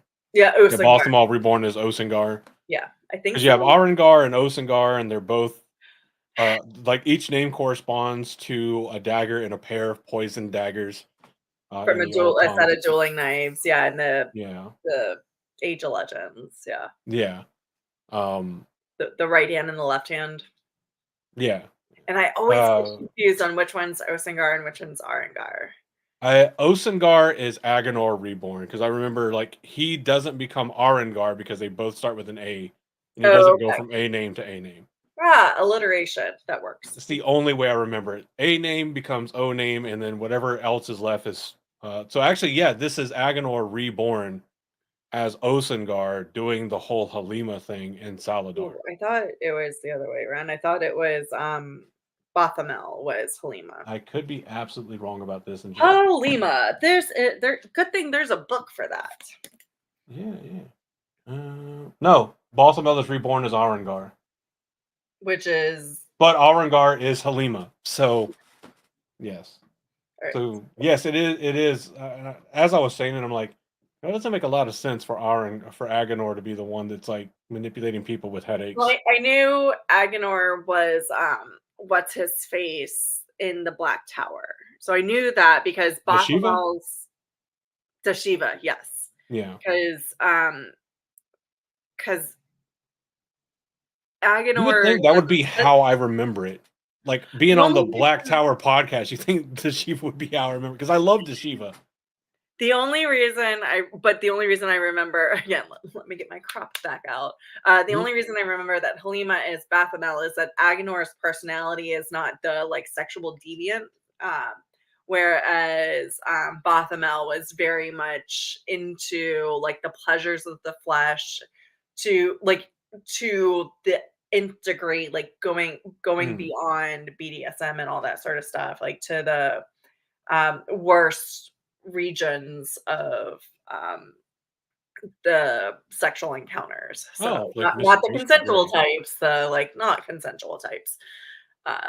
And yes, so initially getting put in the body of Halima was meant to be a punishment, and he's just like not a fan at first, but then he's like, oh yeah, this is amazing. So it's like, actually, there's a lot of fun things I can do now that I couldn't before. Yeah. So, anyways, that's another topic for another time. Yeah. Back to my girl. And sorry, because I just read over it. She didn't. Simrog didn't just like murder the Empress and her family. She murdered the Empress and the entire Imperial court. Yes. Like anybody who was anybody, Simrog just showed up and was like, okay, Tuan won't be manipulated by me, and I'm kind of bored of this now, so die. And she's gone because Matt took her. Mhm. So Cimarron had no idea where the fuck she was. Yeah. So But I think could like have been dead. Could have yeah, maybe been dead. Cimarron is also like she's the most practical Forsaken, like which is definitely a virtue of like her methodical like medical thinking brain because she thinks cause effect, cause effect, cause effect. Hmm. Um, which we see by like again that same chapter where she's referring to patients and cadavers and corpses, not really thinking about like, oh, this Aes Sedai I'm torturing. She's like, this patient that's undergoing my care. Um, which points to like she might legitimately believe that like she's actually doing something good for them, that like the torturing and the inflicting of pain, in I don't addition think to she thinks achieving she's her doing goals. something good for them, but she like Mhm, in the way that I think it's Himmler, the German Nazi scientist, like mhm, treated all those people as patients. Like this is patient mhm, one or subject one. Patient subject are also intermixed. yeah. She was used to being a restorer and naming. So I think like she saw I them was as thinking like I was thinking kind of like along the lines of like Dolores Umbridge, when she's like torturing Harry with the quill and she's like, deep down, you deserve this. Dolores is an amateur, please. I mean, compared to Simrog, yeah, but the kind of like a similar vein of mentality because Simrog also very clearly like the way she addresses the Aes Sedai and thinks about them like the savages, Mhm. your owner, like definitely looks at all these people like as absolute subhuman savages. Then I guess you could say like Harry at this point is more the two on, just like refusing to give in Yeah. to the manipulation and the mind bending. Mhm. Whereas obviously Dolores was using that as like it's been a proven technique. Mhm. Uh, and somehow, Yeah. how the fuck did Dolores Umbridge not get reported for that type of shit? Seriously? Mm, Anyways, that is like a completely different world, a yeah. completely different podcast. I'm more curious about how like she got away from all the centaurs, Yeah, but she broke the treaty and attacked first. she So did. there's that. She did. So fucking Anyways, never trust anybody unless you're watching a lawyer, never trust anybody dressed in all pink. So I don't know. There's just Mean Girls. There's well, I guess oh, I never lawyer watched would that. be Legally oh, Blonde. Yes, Legally Blonde. Yeah. So that's what I was going with. I've never watched Mean Girls, but I've seen Legally Blonde, which is fantastic. Well, Cimarron Um wears all black. She's not wearing all pink, so That's true. That's true. There's enemies in all directions, and be careful because they wear all kinds of shit. mhm. Um, let's see. What else? What have we not talked about with Simran? I mean, We could get to when so we've already discussed a little bit about her getting captured by accidentally exploding Rand's hand. Um, yeah. but her getting broken, Hmm. I think was fascinating. Oh, it was. This beer leaves like a really, really weird like aftertaste and almost smell. Oh, Like when you taste something, you can kind of like smell it like in the back of your nose. mhm. It's like a very like gem musty kind of like after thing, and I'm not a big fan. Um, but I'm also not a criminal. So, um, oh, and I turned right to the part where um, Simurag collars him. Ooh, nice. Well, do you want to talk about that, or do you want to talk about the Cad Swain part first, where she gets broken? Uh, Probably the gets broken because I mean, well, the whole thing where she moves to and puts the domination ban on Rand and starts controlling him and trying to basically like she's going to force him to be the one that actually kills men. That is like for the current age the height of her power and accomplishment at the Mhm. moment. Um, And again, peak Jordan writing horror. yeah. Just like Um, fuck, what the fuck is going on? Fuck. Like I feel like as I'm reading those passages, my brain is constantly going, fuck, fuck, fuck, fuck, fuck, fuck, fuck, fuck, fuck. Even knowing what happens, it's just still terrifying and horrifying. I've got it open. I can do a couple passages about the cat's So wing. I'll do a little bits of the one where uh she tries to get Rand to kill Min, Okay, cool. I'll and do then the we'll jump from there to Cat's Wing, if that Okay, works for cool. you. So basically, like, um, Simrock shows some understanding of how male channeling works, because she makes comments like, Smart. now if I can remember, the male way of doing this is so odd sometimes. And Rand made the weaves, then pushed them towards men. No, he screamed as he did so. Not that. So you see, Simrock said, you weren't so difficult to break after all. The weaves touched Min, and she writhed in pain. Rand continued to channel, tears springing in his eyes, as he was forced to send the complex weaves through her body. They brought agony only, but they did it very well. Simrog must have released Min's gag, for she began to scream, weeping. Moves further on, and Rand, talking about Rand, he bowed his head. There had to be a way out. Blah, blah. He saw the blood, death, and destruction he would cause, and it chilled him, turning him to ice inside. And he thinks they have won. Simrog glanced at the door, then turned back to him and smiled. But I'm afraid we must deal with her first. Let us be about it then. Rand turned and began to walk towards Min. No, he said. You promised if I begged. I promised nothing, Simrock said with a laugh. You begged quite prettily, Lews Theron, but I have chosen to ignore your pleas. You can release Sidene. However, this needs to be somewhat not more personal. And then Sidene winked away. And I believe this is where she uses the domination band to have him start physically strangling Min. Mm-hmm. And he's pleading for a way out.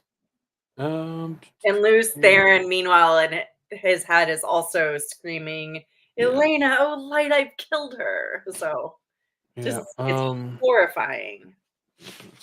And then it's again, I killed her. I'm mad, Elena. Yeah. Let's see. Energy and life surged through him, a torrent of power like Sidene, only 10 times as sweet and 100 times as violent, made him alive, made him realize that he had never been alive before.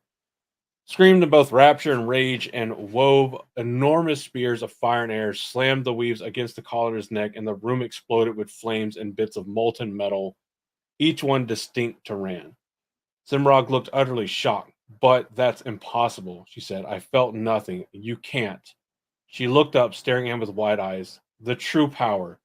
Why have you betrayed me, great lord? Why? And then after that is when Rand's like, fucking pimp smack, fuck you, you're captured now. How dare you make me do this?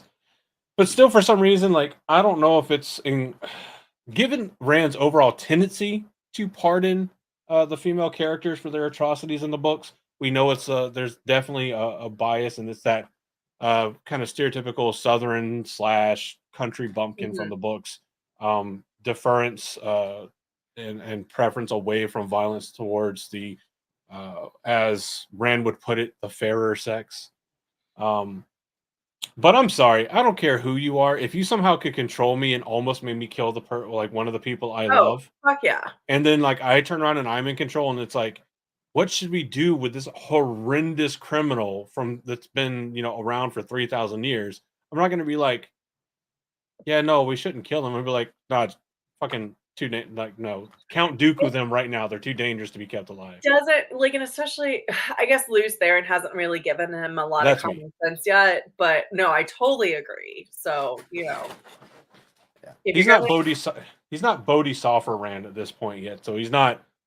I feel like Bodhisattva Rand would have either like just taken away her ability, or actually, I could see Bodhisattva Rand doing to Cimarog what Lanfear did to Asmodean, so that Cimarog could still be used, but she'd be so limited in her ability to channel, she wouldn't be really a danger. But Rand is just so enraged at this point because he does not want to kill men that he just like rages out and like, well, it's basically like a roid rage and like grabs the true power from Mm. wherever the fuck and just explodes with the most devastating weave that he can do. It's definitely a Palpatine moment where like Oh, Shaitan's like, yes, let your hate flow through you. And like Shaitan, like he's not worried. Like he's like, do I could potentially gain the Dragon Reborn, and all I lose is Cimarron? I mhm. can intercept and bring her back if I want to. Like, Not if she's which it Balefire. doesn't. But yeah, That's true. but he doesn't Well, necessarily yeah, that's true. know that Rand's gonna straight up like Balefire the bitch. Yeah. I don't think Shaitan necessarily like figured that he would Balefire. But he should have at this point because Rand's like go to is Balefire at this point. Like has been. And again, I this is think still a at this conversation for another day. I don't know that that the Dark One has deliberately given Rand the ability to channel the true source. I think Rand, like it's technically there, it's technically available, and because he's the Dragon Reborn and ultimately super powerful, like he can, and especially like the connection with Morden that he has, like there's a whole bunch of Mhm. weird metaphysics there. Yeah, that's a Shaitan is just chilling, watching something else going on. And he just hears like a notice, like a new device has joined your network. He's like, the fuck? it's like denied, but after it's been used. Rand is a rogue You're not access allowed to point. use my streaming services. Yeah. Um, I But know that that would be a good topic for another episode. yeah, You have a tendency to do that, bring out or point out things that would be good topics for other episodes. hey, I'm gonna take that as a complete and utter It's compliment. oh, Yes. it is. It's almost like you have a lot of fantastic opinions and thoughts about the Wheel of Ah, Time, and I also mean, it's talk like about the Wheel of Time a lot. I read it a couple of times and obsess over it or Yeah. whatever. But one of the more fun scenes, where I feel like a lot of people love or enjoy the scenes where Cimarron is being humiliated by Catwain, because it's like a bit of like you like not just kind of deserve this, like you completely deserve it, and Catwain's not even doing anything horrible to her. It's Mhm. just humiliating. Well, and for Cimarog, because Cimarog's entire thing is the fear. So she is so used to people just being like, I'm going to look at you and you are going to release me Mhm. because you know I am horrifying and I have a bazillion ways to murder you in the worst ways. At this point, Simrock's almost like addressing other people. She's like, "Do you not realize that I am a walking deity?" Yeah, and Cadswain even, and that's Cadswain's and Soralea's conversation is and it's not the chapter that I have open, but that's their entire conversation is Mhm. like just she she has this hold over people and people do defer to her regardless of her state as a prisoner. Um, Mhm. and she is, she's just they can't do anything because she has done so much worse to other people. She also knows every single method of torture and what it exacts. And I think she's actually probably fascinated. It'd be like, oh, yeah, please try to do this to me. I'd love to see how it feels on the other side, you little weak Aes Sedai. She's so contemptuous of the Third Age Aes Sedai. Doesn't even want to call them Aes Sedai. I think there's a point where like she's almost being like pseudo tortured, and she's like, "Well, not only will you not go as far as you need to do this with me, but here's a 375 point list of how even the little bit you're doing could be done better without breaking your Oh, own yeah, for rules." sure. And Castlein's just like, "I'm getting nowhere." And I will note that they are specifically limited because Rand has forbidden them to do Mhm. any sort of actual torture. So basically, it's just constant questioning. The wise ones and the Aes Sedai at this point are extremely frustrated Yeah. that I they think Catwayne's like main go to is like sleep deprivation, where like we're just not gonna let you sleep. yeah, they're doing the light and sound. Yeah. They're So just like flashbanging her every time flashing she light, starts yeah, like dozing off, yeah. which is horrible. But compared to the stuff she's done, it's like, eh.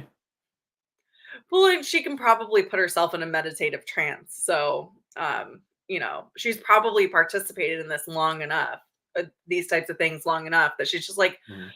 yeah, this sucks, whatever. Yeah.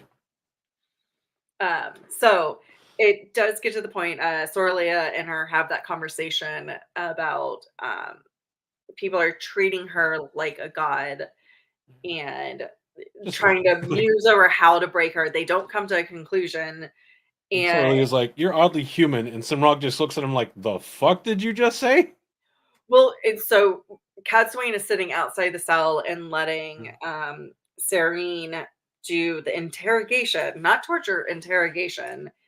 A maid has brought in the food, which Semirog, who has free use of her hands apparently, Mhm. uh, just knocks over and is like, "I will not eat this swill." And Do you even know who I am? so Serene continued, "This next question, it will determine," and they send the maid to go get more food. And this is where it picks up. Serene continued, "This next question, it will determine if you actually get to eat that meal or not." Despite the firm voice, Cadswain could hear a quickness to Serene's words. The sudden drop of the tray of food had startled her. They were all so jumpy around the Forsaken. They weren't deferential, but they did treat Semirog with a measure of respect. How could they not? She was a legend. One did not enter the presence of such a creature, one of the most evil beings ever to live, and not feel at least a measure of awe. A measure of awe. That's our mistake, Catswain whispered. She blinked, then turned and opened the door. And then going down, Samarag's head was not bound. Her eyes flicked towards Cadswain. Cadswain had committed herself. She had to confront the woman now. Fortunately, what she planned didn't require much delicacy. It all came back to a single question. How would Cadswain break herself? The solution was easy, now that it occurred to her. "Ah," Cadswain said with a no-nonsense attitude. "I see that the child has refused her meal. Serene, release your weaves." Semirog raised her eyebrows and opened her mouth to scoff, but as Serene released her weaves of air, Cadswain grabbed Semirog by the hair with a casual sweep of her foot, knocked the woman's legs out from beneath her, dropped her to the floor. Then Cadswain basically bent her over, forced her to eat the food off the floor, like shoved her face in it, forced her to eat the food. When she refused, started spanking her with her bare hand.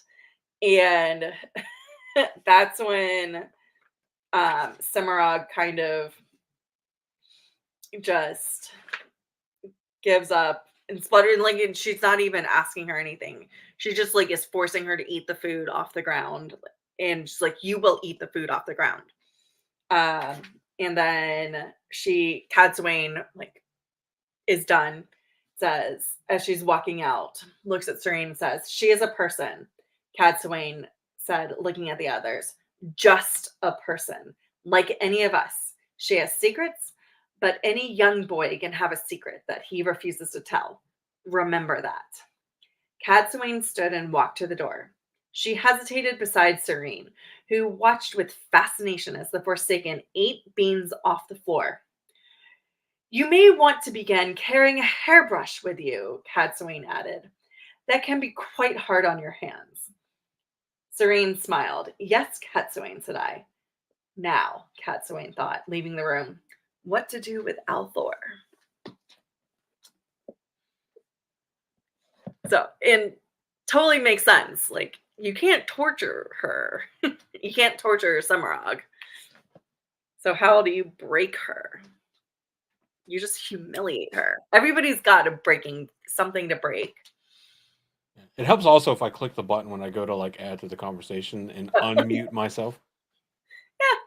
I'm like so bad about that now. Like I'll do it so like because my chair squeaks whenever I move too much. Mm. Because it's like getting time to replace this one too. Because I don't spend a lot on chairs, even though I spend a lot of time in this chair.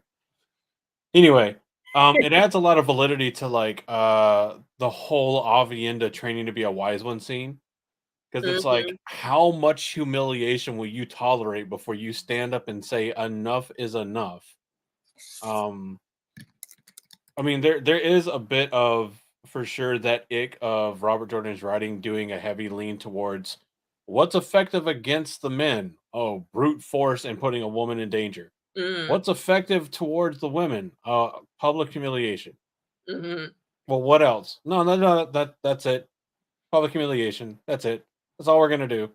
We're gonna, strip you naked in the streets, or we're gonna spank you, or we're going to also spank you, or we're gonna also spank you, or also spank you.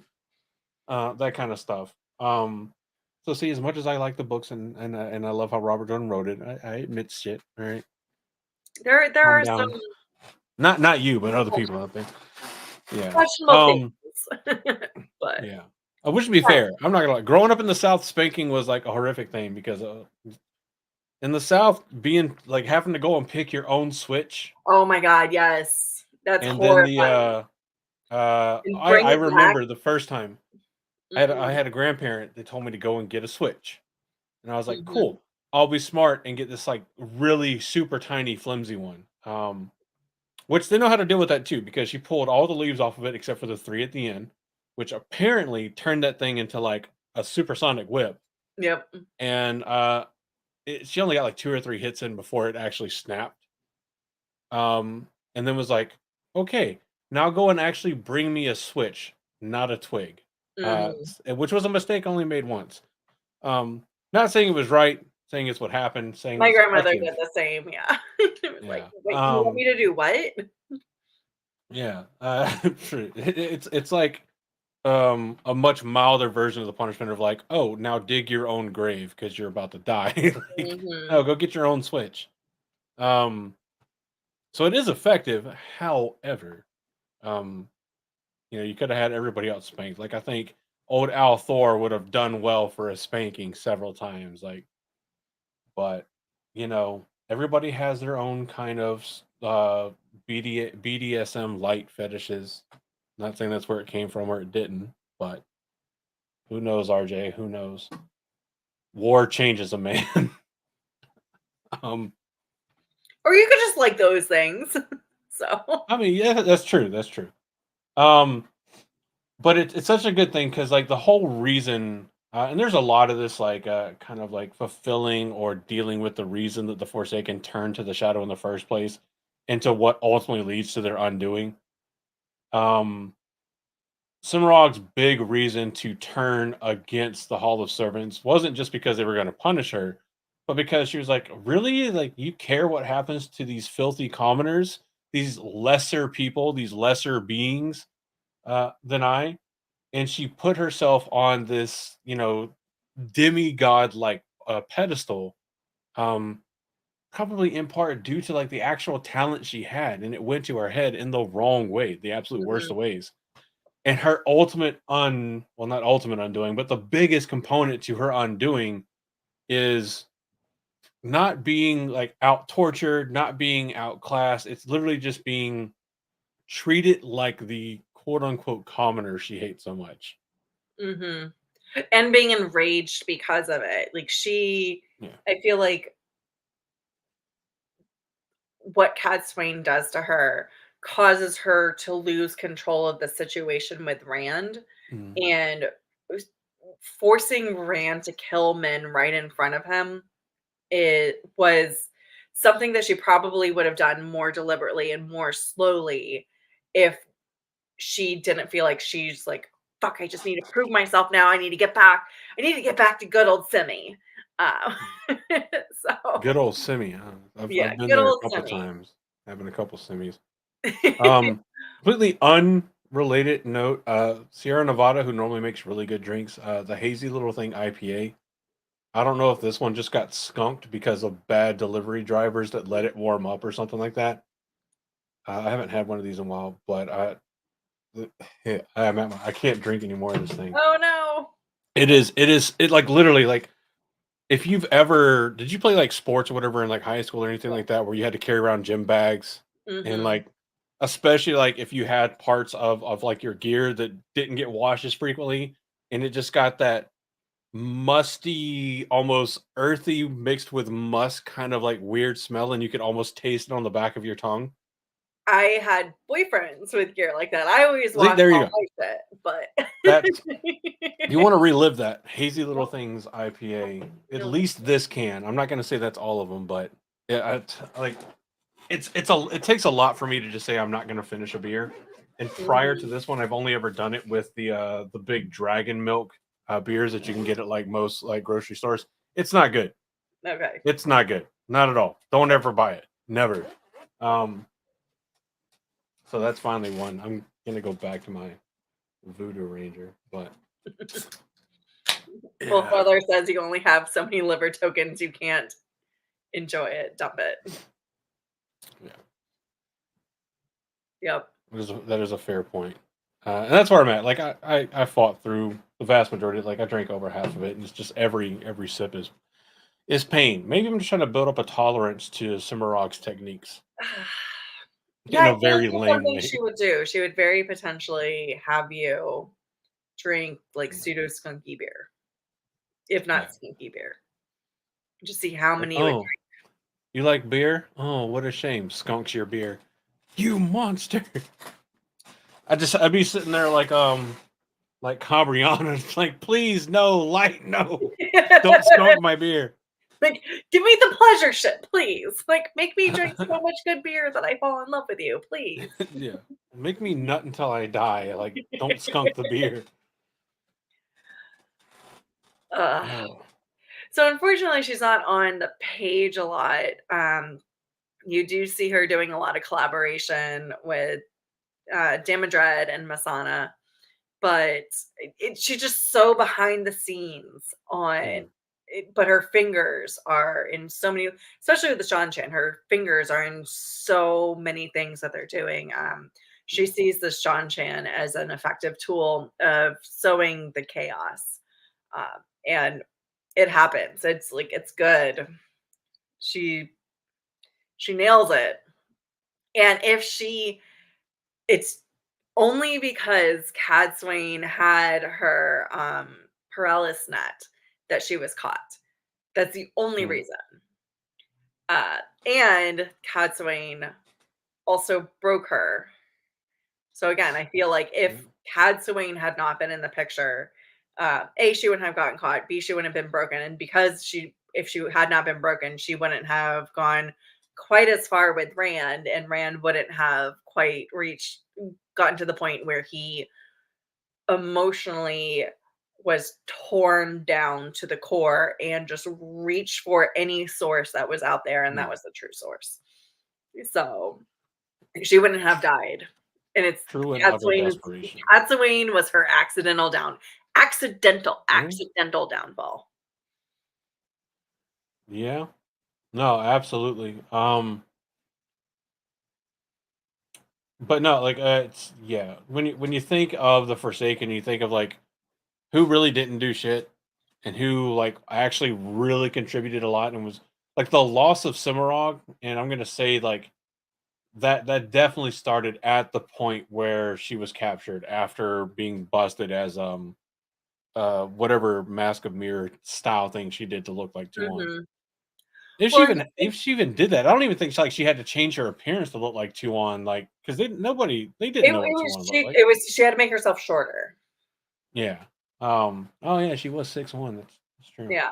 But just Um. imagine if she hadn't been captured and she had stayed with the Shan Chan, Hmm. everything that she could have done, like even including like even in spite of Matt marrying Tuan and having the tavern effect on Tuan, if she had been able, like if she hadn't gone to that meeting with Rand, if she had been able to stay, she would have been able to sow so much discord within the ranks of the Shan Chan Hmm. that it would have taken them out of the last battle completely. Hmm. Or maybe they would have participated, but they would have been ineffectual. They wouldn't have been able to do all the things that they did, including coming back and essentially saving the day at Yeah. the Fields of Marilor. Yeah, she was 6'1", Yes. Well, she technically 6'1" and a half. 6'1" and When a it comes to half. Simrog, you don't forget that half inch. It's like the 7, 8-year-old being like, I'm a half inch.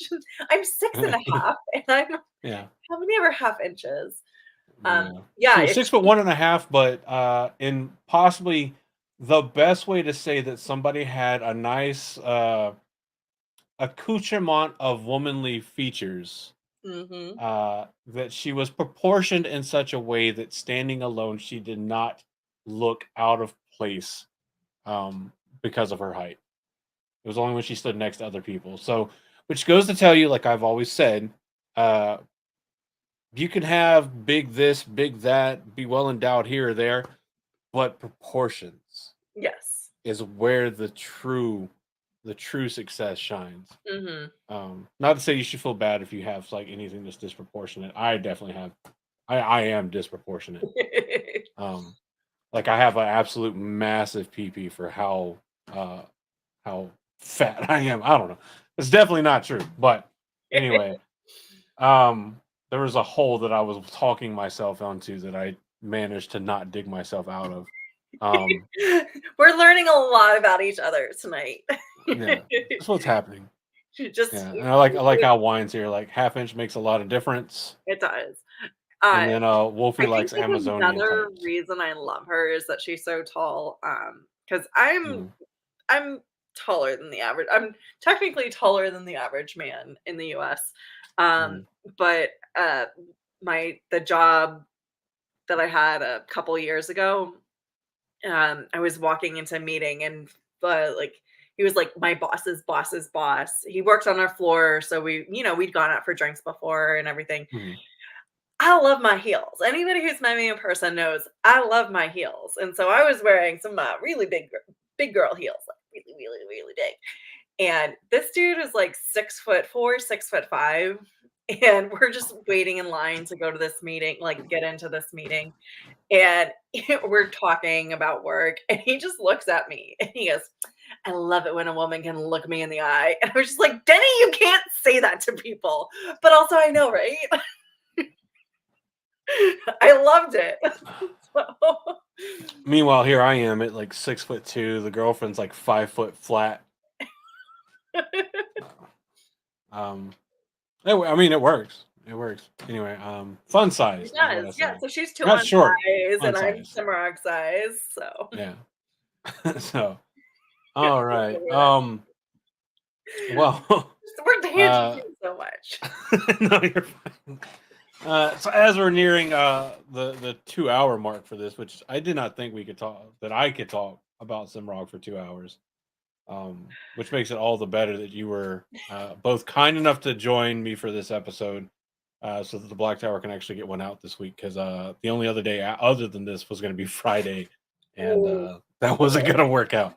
ugh. Um, so massive, massive appreciation to you for jumping on this proverbial grenade and joining us to talk about Cimarog, the Queen of Torture, and green flags that quickly turn into red flags. Um, but any final thoughts on Cimarog before we round this out? Uh, no, I think I've wrapped it up multiple times or said everything that I wanted to say. I haven't wrapped it up. But yeah, just this is my argument why Matt Hatch is wrong.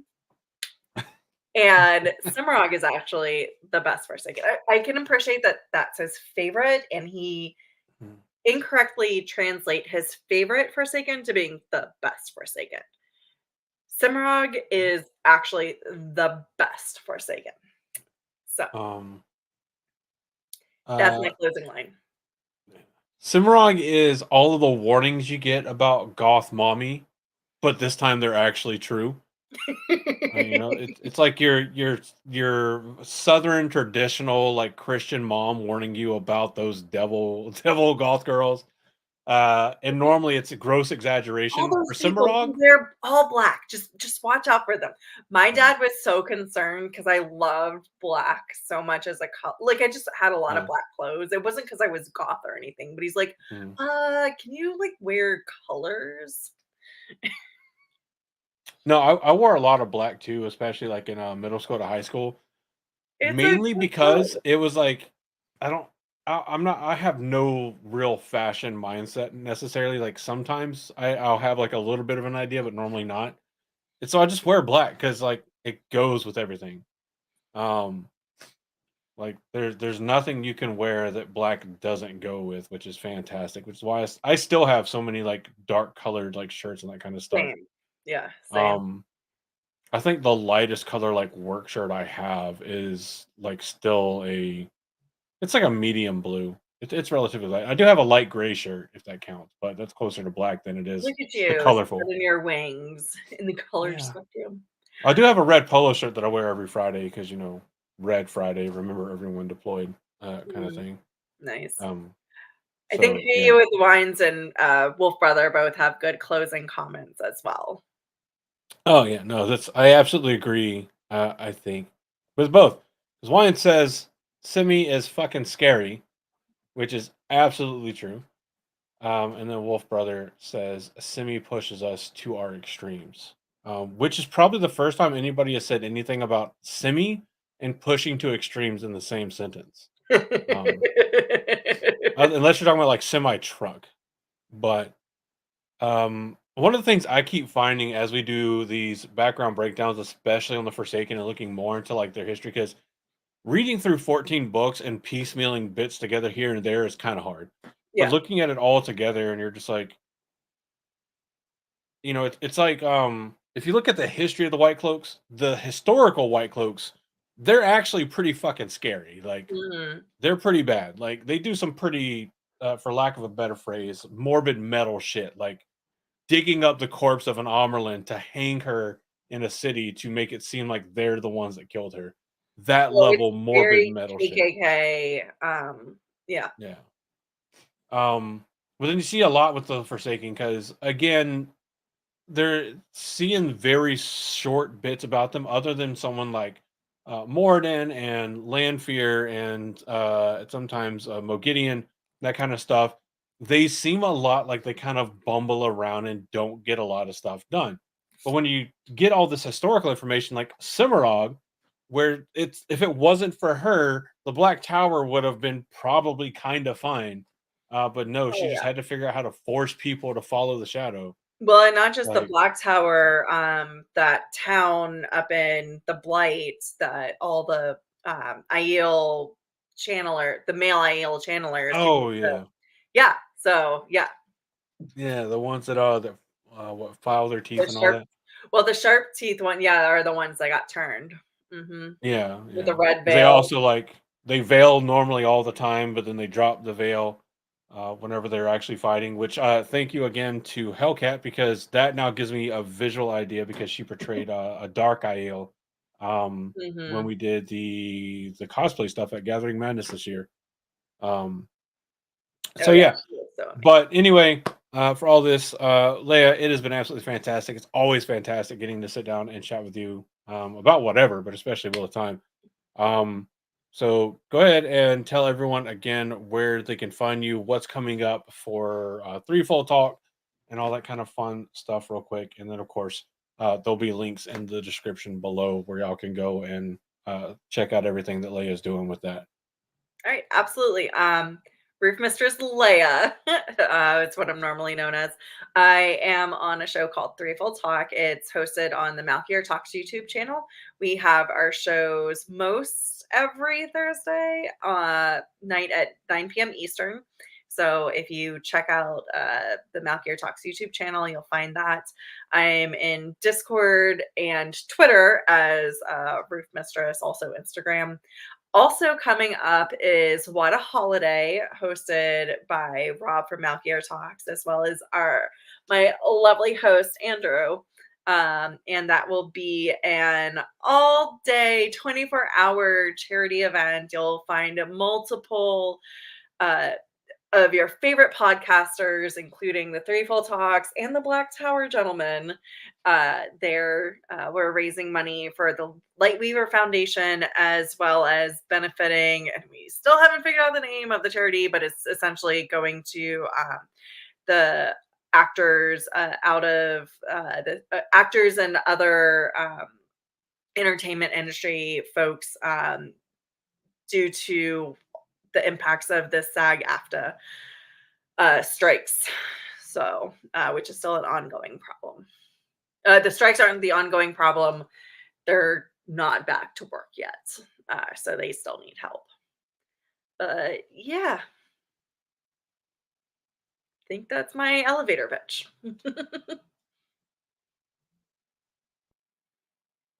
You're talking on mute again. Yep, no, I definitely am.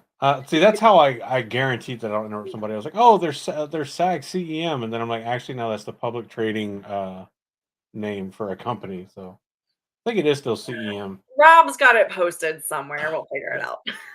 Yeah. Da, da, da, da. It's ECF. Sorry, the Entertainment Community Fund, Mm, originally known as the Actors Fund. So it's the ECF. There we go. mhm. Not just the actors. Yeah. So again, thank you so much. This was like literally a couple hours before recording call to like, hey, can anybody / does anybody want to join for this?